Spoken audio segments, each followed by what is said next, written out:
നമസ്കാരം. അപ്പോൾ ഞാനിന്ന് എത്തിയിട്ടുള്ളത് നമ്മുടെ സോഷ്യൽ മീഡിയയിലൂടെ സുപരിചിതമായ, അതായത് ഒന്നുകൂടി ഞാൻ പറയാം, ഒരു അമ്പലത്തിന് പിന്നാലെ ഒരു ട്രെയിൻ പോകുന്ന നിങ്ങൾ കണ്ടുണ്ടാവും, വിഷ്വൽസൊക്കെ വീഡിയോസൊക്കെ കണ്ടുണ്ടാവും. അപ്പോൾ ആ ക്ഷേത്രം, അതായത് ഉത്രാളിക്കാവ്, തൃശ്ശൂർ വടക്കാഞ്ചേരിയിൽ സ്ഥിതി ചെയ്യുന്ന ഉത്രാളിക്കാവിലേക്കാണ് ഇന്നത്തെ എൻ്റെ യാത്ര. അപ്പോൾ നമുക്കിന്ന് അവിടുത്തെ വിശേഷങ്ങൾ കാണാം. വരൂ, വീഡിയോയിലേക്ക് വരാം. നമ്മൾ എത്തിയപ്പോൾ തന്നെ നല്ല കാറ്റാട്ടോ, ഒടുക്കത്തെ കാറ്റെന്ന് പറഞ്ഞാൽ ഒടുക്കത്തെ കാറ്റാണ്. നമ്മൾ നേരെ ആ റോഡിൻ്റെ തൊട്ടടുത്ത് തന്നെയാണ്, നമ്മൾ വടക്കാഞ്ചേരി ആ റോഡിൻ്റെ തൊട്ടടുത്ത് തന്നെയായിരുന്നു. നല്ല കാറ്റായിരുന്നു. അതൊരു വീഡിയോയുടെ ഓഡിയോ നമുക്ക് എടുക്കാൻ തന്നെ ഭയങ്കര പണിയായിരുന്നു. പിന്നെ ഇങ്ങനെ നമ്മൾ കാണുമ്പോൾ നിങ്ങൾ വിചാരിക്കരുത്, പറ്റിക്കരുത്, തന്നെയാണ് ഉത്രാളിക്കാവ്. കാരണം പൂരത്തിനോടനുബന്ധിച്ചിട്ട് എല്ലാം കൊയ്ത്തൊക്കെ കഴിഞ്ഞിരിക്കുക കേട്ടോ, അത് ആദ്യം തന്നെ ഞാൻ പറയാം. അപ്പോൾ നമ്മൾ കുറേ നേരം സൗന്ദര്യം ആസ്വദിച്ചു. പിന്നെ നമുക്ക് ഒറ്റ എയിമേ ഉണ്ടായിരുന്നുള്ളൂ, നമ്മുടെ ഭഗവതിര ഈ അമ്പലത്തിൻ്റെ ബാക്കിൽ കൂടെ പോകുന്ന ട്രെയിൻ ഉണ്ടല്ലോ, അതായത് നമ്മൾ സോഷ്യൽ മീഡിയയിൽ ടോട്ടലായിട്ട് നമ്മൾ കണ്ടിട്ടുണ്ട്. ആ ട്രെയിൻ കടന്നു പോകുമ്പോഴുള്ള വീഡിയോസും ഇൻസ്റ്റാഗ്രാമിൽ നമ്മൾ കണ്ടിട്ടുണ്ട്. അപ്പോൾ അത് എടുക്കണം എന്നൊരാഗ്രഹത്തിലാണ് കുറച്ച് നേരം അവിടെ തന്നെ ഫ്രണ്ടിൽ നിന്നുകൊണ്ട് തന്നെ, നമ്മുടെ ആലിൻ്റെ ചോട്ടിൽ നിന്നുകൊണ്ട് തന്നെ ഞാൻ കുറേ വീഡിയോ അവിടേക്ക് എടുത്തു. ഞങ്ങളൊരു കാത്തിരിപ്പായിരുന്നു. അപ്പോൾ ഇതാ നമ്മൾ ഈ പച്ചപ്പില്ലാത്ത കാരണമാണ് കുറച്ചൊരു ഭംഗിക്കുറവ് പോലെ നമുക്ക് ഫീൽ ചെയ്യുന്നത്. അപ്പോൾ കാത്തിരിപ്പിന് വിരാമമായിട്ട് ഇതാ പോകുന്നു നമ്മുടെ ട്രെയിൻ. ഞാൻ ഇതിൻ്റെ ടൈം അടക്കം അവിടുത്തെ എല്ലാ ചേട്ടന്മാരോട് ചോദിച്ചതാണ്. പിന്നെ ട്രെയിനായിരുന്നു കേട്ടോ, അത് ഞാൻ വഴിയെ പറയാം. അപ്പോൾ കുറേ പേരിങ്ങനെ വരുന്നുണ്ട്. പിന്നെ ഒരു ഞങ്ങൾ പോയൊരു 9:30-10 മണി ആ ടൈമിലാണ് എത്തിയത്. അതുകൊണ്ടാണ് ഇത്രയും ആൾക്കാരുടെ ഒരു കുറവുള്ളത്. പിന്നെ കൊയ്ത്ത് കഴിഞ്ഞ കാരണം കൊണ്ടും ഫോട്ടോഷൂട്ടിങ്ങും അധികം ഇവിടെ ഇപ്പോൾ ഉണ്ടാവുന്നില്ല നമ്മൾ ഉത്രാളിക്കാവിൽ. അപ്പോൾ എന്തായാലും ഞങ്ങൾ ആ മുന്നിലുള്ള ആൽമരത്തിൻ്റെ ചോട്ടിലിരുന്നു. കാരണം നല്ലൊരു സുഖമാണ്, നല്ല കാറ്റുള്ള കാരണം കൊണ്ട് തന്നെ ഈ ആൽമരത്തിൻ്റെ ചോട്ടിലിരിക്കുമ്പോൾ ഒരു പ്രത്യേക ഒരു അനുഭൂതിയാണ് നമുക്ക് തോന്നിയിരുന്നത്. അപ്പോൾ എന്തായാലും ഞാനും വൈഫുണ്ടായിരുന്നു. ഞങ്ങൾ രണ്ടുപേരും അവിടെ കുറേ ഫോട്ടോസൊക്കെ എടുത്ത് വീഡിയോസൊക്കെ എടുത്തു. കാരണം തൊട്ടപ്പുറത്തേക്ക് ഇറങ്ങുക പറഞ്ഞാൽ നല്ല ചൂടാണ്, അതായിരുന്നു കാരണം. എന്നാലും നമ്മൾ കുറേയൊക്കെ നിന്നു, കുറച്ച് നേരം വെയിറ്റ് ചെയ്തു. അടുത്ത തീവണ്ടി കൂടി വന്നു. തീവണ്ടിയുടെ കൊണ്ടൊരു എന്താ പറയുക, ആകെ ഒരു തന്നെയായിരുന്നു. കാരണം ചില ടൈമിൽ ഞാൻ കണ്ടിട്ടുണ്ട് ഈ ഫോട്ടോഗ്രാഫേഴ്സിന് തീവണ്ടി വരുന്നില്ല, ഒരു വെയിറ്റ് ചെയ്യുക അങ്ങനെയൊക്കെ. പക്ഷേ ഭാഗ്യവശാൽ എൻ്റെ ഈ ടൈമിൽ എനിക്ക് ഫുൾ തീവണ്ടി അങ്ങോട്ടും ഇങ്ങോട്ടും. പക്ഷെ ഒരു സങ്കടം മാത്രമേ ഉണ്ടായിരുന്നു, ടൈം ആയ കാരണം കൊണ്ട് ആ പഴയൊരു വൈബ് നമുക്ക് കിട്ടിയില്ല. അപ്പോൾ എന്തായാലും നമുക്ക് അമ്പലത്തിൻ്റെ അടുത്തേക്ക് നമുക്ക് നടക്കാം. കാരണം കുറച്ച് ദൂരമല്ലേ, മുകളിലാണ് പോകുന്നത്, കുറച്ച് ദൂരമുണ്ട്. അപ്പോൾ അതിലേക്ക് അമ്പലത്തിൻ്റെ ആ റോഡിലേക്ക് നടന്നു. കാരണം കൊയ്ത്ത് കഴിഞ്ഞ് എല്ലാം റെഡിയായിരിക്കുകയാണ്. കാരണം അറിയാമല്ലോ, ആദ്യം പറഞ്ഞത് പൂരത്തിൻ്റെ ഇതുകൊണ്ടാണ്. അപ്പോൾ അതുകൊണ്ടാണ് ഉത്രാളിക്കാവ് നമ്മൾ ഇങ്ങനെ തോന്നുന്നത്. പക്ഷേ പൂരം തുടങ്ങിക്കഴിഞ്ഞാൽ വേറെ കളർഫുൾ പിക്ചറായിരിക്കും ഉത്രാളിക്കാവിന്. അത് നിങ്ങൾക്ക് നിങ്ങളോട് പറയേണ്ട ആവശ്യം എനിക്കില്ലാതെന്ന് എനിക്കറിയാം. എന്നാലും ഞാൻ പറഞ്ഞു എന്നേ ഉള്ളൂ. അവിടേക്ക് പോകാൻ പറ്റും. അപ്പോൾ നമ്മൾ നടത്താൻ ആരംഭിച്ചു കേട്ടോ. നല്ല ഉച്ചസ്ഥാനിക്ക് നല്ല വെയിലിൻ്റെ നിങ്ങൾക്ക് കിട്ടുന്നുണ്ടാവും, നിങ്ങൾക്ക് തന്നെ കിട്ടുന്നുണ്ടാവും കാണുമ്പോൾ തന്നെ. അപ്പോൾ എന്തായാലും നമുക്കൊന്നും കൂടി സൈഡ് വ്യൂ, ഫ്രണ്ട് വ്യൂ ഒക്കെ മൊത്തമായിട്ട് എടുക്കാം. കാരണം ഇത് മൊത്തം നെൽവയലാകുമ്പോൾ ഫുൾ പച്ചപ്പായിരിക്കും. അതിൻ്റെ സെൻറ്ററിൽ കൂടെയാണ് ഈ ചെറിയൊരു കോൺക്രീറ്റ് റോഡ് പോകുന്നത്.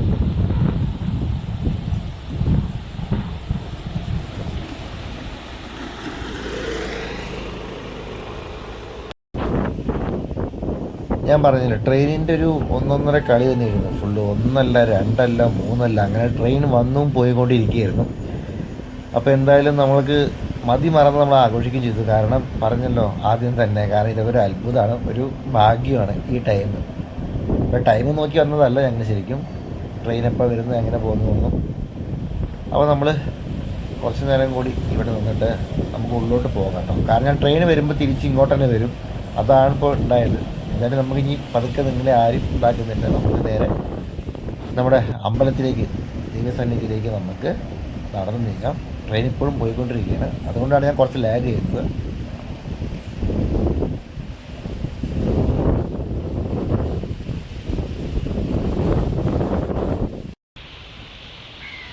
അങ്ങനെ ഞങ്ങൾ അമ്പലത്തിൻ്റെ അടുത്തേക്ക് നടക്കാൻ തുടങ്ങി.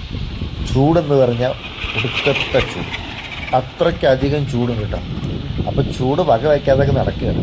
പിന്നെ പറയുമ്പോൾ ഒരു പച്ചപ്പൊന്നുമില്ല, ആകെ നമ്മുടെ എയിം പറഞ്ഞാൽ നമ്മുടെ ഭഗവതി ദേവിയുടെ അമ്പലത്തിൻ്റെ, അതായത് അമ്പലത്തിൻ്റെ ഫ്രണ്ടിലുള്ള ആൽമരമാണ് ലക്ഷ്യം. കാരണം അവിടെ എത്തിക്കഴിഞ്ഞാൽ ഒരു ചെറിയൊരു തണുപ്പ് കിട്ടുമെന്നൊരു വിശ്വാസമുള്ളത് കൊണ്ട് തന്നെ നടത്തതിന് സ്പീഡ് കൂട്ടുകയും ചെയ്തില്ല. ഞാൻ പതുക്കെ നമ്മൾ നടക്കാൻ തുടങ്ങി. അപ്പോൾ മൊത്തം ഈ കൊയ്ത്ത് കഴിഞ്ഞ ഈ നമ്മുടെ ഇതുണ്ടല്ലോ, ഭയങ്കര അതെല്ലാം എന്താ കെട്ടിങ്ങനെ ഫോൾഡാക്കി അടിപൊളിയാക്കി വെച്ചിട്ടുണ്ട്. അപ്പോൾ അതെല്ലാം കാഴ്ചകളെല്ലാം കണ്ട് നമ്മൾ പതുക്കെ നമ്മുടെ ക്ഷേത്രത്തിൻ്റെ, അതായത് ഉത്രാളിക്കാവിൻ്റെ അടുത്തേക്ക് നമ്മളെത്തി.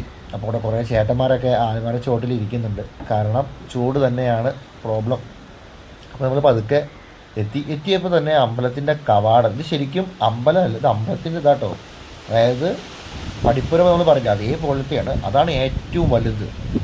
കണ്ടോ, മൂസാം ഇത് ഭഗവതി കണ്ടോ, ഏറ്റവും അമ്മ നാരായണ എന്നൊക്കെ എഴുതിയിരിക്കുന്നത് കണ്ടില്ല. കാരണം അതിൻ്റെ ചിത്രപ്പണികളും മറ്റും നല്ലൊരു ഭംഗിയാട്ടോ. കാരണം ഇത് ചൂടായ കാരണം കൊണ്ട് മാത്രമാണ് നിങ്ങൾക്ക് ഇങ്ങനെ തോന്നുന്നത്. ഒരു ഈവനിങ് നല്ലൊരു മോർണിംഗ് ടൈമിലൊക്കെ അടിപൊളിയായിട്ട് നിങ്ങൾക്ക് തോന്നും.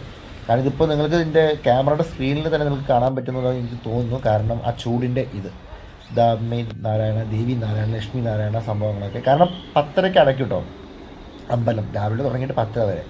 ഇതാണ് നമ്മുടെ ഫ്രണ്ടിലുള്ളൊരു ആൽമരം. പിന്നെ നിങ്ങൾക്ക് ആ ബാക്കിൽ ആദ്യം നമ്മൾ റോഡിൻ്റെ അവിടെ കണ്ട ആൽമരമില്ല, അത് കാണാം.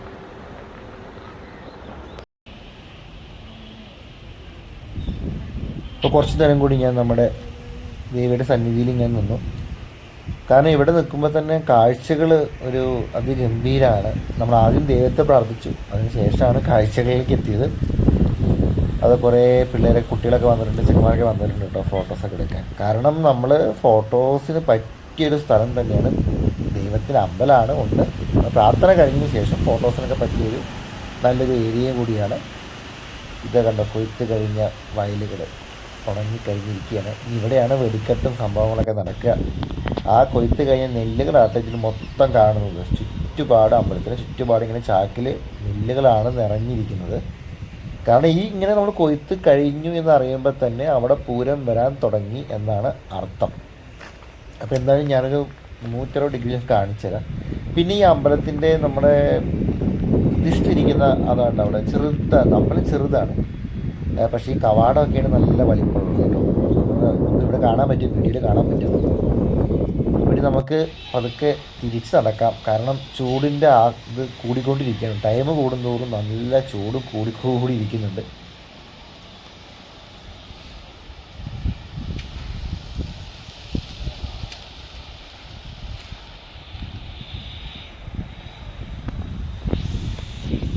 എൻ്റെ പൊന്നു കൂട്ടുകാരെ, നല്ല വെയിലാണ്. ഭയങ്കര വെയിലെന്ന് പറഞ്ഞാൽ ഭയങ്കര വെയിൽ. പിന്നെ ഒന്നെന്ന് പറയുമ്പോൾ നമ്മുടെ നെൽവയലൊക്കെ കൊയ്ത്ത് കഴിഞ്ഞ് എല്ലാ പച്ചപ്പൊക്കെ പോയിരിക്കുന്നു. പക്ഷെ എന്തായാലും ഞാനൊരു ചുരുങ്ങിയ ടൈമിൽ ഒരു നല്ലൊരു വീഡിയോ എടുത്തിട്ടുണ്ട്. അപ്പോൾ നിങ്ങൾക്കെല്ലാവർക്കും ഇഷ്ടപ്പെട്ടു എന്ന് ഞാൻ വിചാരിക്കുന്നു. ഇഷ്ടപ്പെടണം എന്ന് ഞാൻ പറയുന്നില്ല. തെറ്റ് വല്ലതും ഉണ്ടെങ്കിൽ കമൻറ്റ് ബോക്സിൽ അറിയിക്കുക.